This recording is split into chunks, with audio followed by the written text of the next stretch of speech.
दिन भर की भागदौड़ के बाद अब वक्त है उत्तराखंड की अहम खबरों का। अगले 3 मिनट में जानिए क्या है बड़े अपडेट्स। नमस्कार, मैं नंदिनी मोदी और आप देख रहे हैं लोकार्पण न्यूज। चलिए शुरू करते हैं। और आज हम सबसे पहले बात करेंगे उस खबर की जिसकी खौफनाक तस्वीरें देखकर हर किसी के रोंगटे खड़े हो गए। जी हाँ, नीति घाटी में कुदरत का रौद्र रूप। बादल फटने के बाद सैलाब आया और देखते ही देखते बीआरओ का पूरा ब्रिज बह गया। ऑपरेटर लापता। चमोली की नीति घाटी से आई ये तस्वीर किसी डरावने मंजर से कम नहीं। तमक के पास बादल फटने के बाद अचानक ऐसा प्रचंड सैलाब आया कि पानी का बहाव देखते ही देखते विकराल हो गया। सैलाब की रफ्तार इतनी ज्यादा तेज थी कि बीआरओ का बेली ब्रिज पानी के साथ बह गया। इस घटना में बीआरओ का एक ऑपरेटर लापता बताया जा रहा है। तो वहीं ब्रिज बहने के बाद नीति घाटी का जिला मुख्यालय से संपर्क भी प्रभावित हो गया।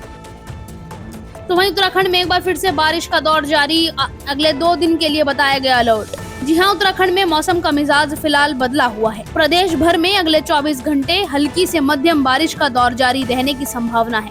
तो वहीं पर्वतीय जिलों में 12 से 15 अगस्त को भारी बारिश होने का अनुमान है। बारिश के चलते संवेदनशील पहाड़ी इलाकों में भूस्खलन और सड़क बाधित होने का खतरा बन सकता है।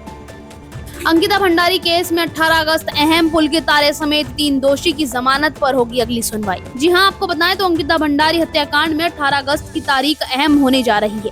उत्तराखंड हाईकोर्ट में मुख्य अभियुक्त पुलकितारे सौरभ भास्कर और अंकित गुप्ता की जमानत याचिकाओं पर सुनवाई होगी। बचाव पक्ष ने आरोपियों को निर्दोष बताते हुए अपनी दलीलें रखी और मामले में इस्तेमाल किए गए व्हाट्सएप संदेशों की प्रामाणिकता पर भी सवाल उठाए। आपको बता दें कि कोटद्वार की अदालत पहले ही तीनों आरोपियों को आजीवन कारावास की सजा सुना चुकी है। कॉर्बेट के पास घरों के बाहर घूमता दिखाई दिया बाघ। ग्रामीणों में दहशत, वन विभाग से गश्त बढ़ाने की मांग। जी हां, जिम कॉर्बेट नेशनल पार्क के पास ताडम गुरकोट गांव में बाघ की मौजूदगी से ग्रामीणों में डर का माहौल। बताया जा रहा है कि बाघ को घरों के ठीक ऐसे में बच्चे, बुजुर्ग और रोजाना आवाजाही करने वाले ग्रामीणों की सुरक्षा को लेकर चिंता बढ़ गई है। पहाड़ों से आया मलबा, हाईवे हुआ बंद। लोहाघाट पिथौरागढ़ मार्ग पर लगी गाड़ियों की कतार। चंपावत के बाराकोट में बागदारा के पास लोहाघाट पिथौरागढ़ नेशनल हाईवे पर बड़ा भूस्खलन हुआ। कल शाम करीब 5 बजे पहाड़ी से भारी मलबा सड़क पर गिर गया, जिससे हाईवे पूरी तरीके से बाधित हो गया। सड़क बंद होते ही दोनों तरफ वाहनों की लंबी कतारें लग गई और यात्रियों को परेशानी का सामना करना पड़ा। सावन की महाशिवरात्रि पर हर हर महादेव से गूंजा हरिद्वार। सुबह 4 बजे से ही मंदिरों में लगी लंबी कतारें। कनखल स्थित दक्षेश्वर महादेव मंदिर में भी बड़ी संख्या में शिव भक्त जलाभिषेक करने और दर्शन करने के लिए पहुंचे। तो वहीं जिलाधिकारी मयूर दीक्षित ने कावड़ मेले की तैयारी को लेकर भी जानकारी साझा करी।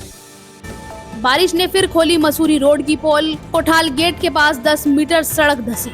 और खास बात यह है कि इससे पहले भी इस मार्ग पर सड़क धंसने और भूस्खलन की कई घटनाएं सामने आ चुकी हैं। फिलहाल के लिए इतना ही। ऐसी देखते रहे लोकार्पण।